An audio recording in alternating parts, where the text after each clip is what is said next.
What are we expecting here from this BRICS summit, first of all, Sudhi? Thank you for having me, first of all. What we are getting to hear from the ground here in New Delhi is that New Delhi, they are very, very cautious.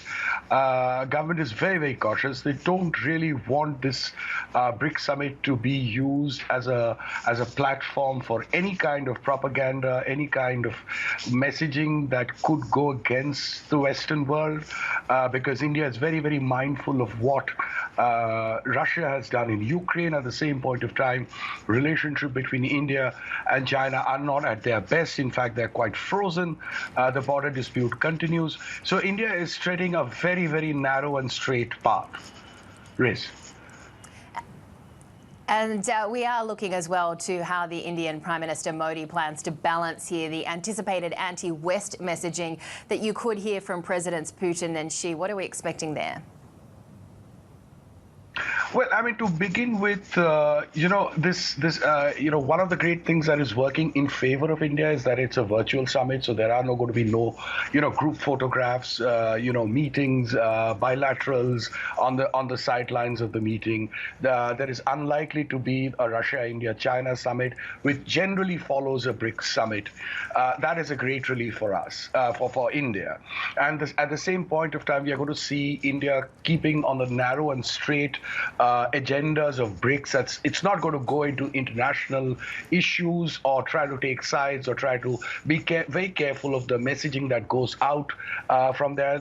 We had a statement from the Ministry of External Affairs yesterday in the evening, which very clearly said that we're going to only talk about developmental issues in the region, very clearly blocking out or trying to block out any other, possibility of slipping into the agenda, anything else.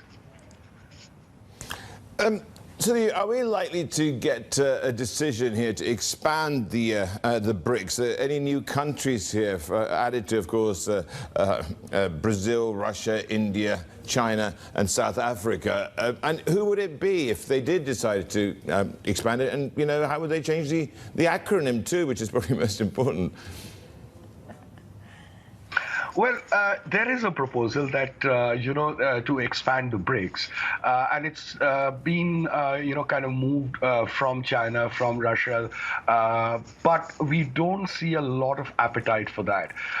And what I've been told is that very clearly India is going to kind of, double down and say, hang on, before we kind of expand the BRICS, let's decide on who all can enter the BRICS and what are the criteria for that. So clearly not wanting any new countries to come in. And from what I understand, the apprehension is in New Delhi is that if you allow countries that are very close to China or, indebted to China, or the relationship is too good, BRICS can be hijacked. So that's something that India is very, very careful about.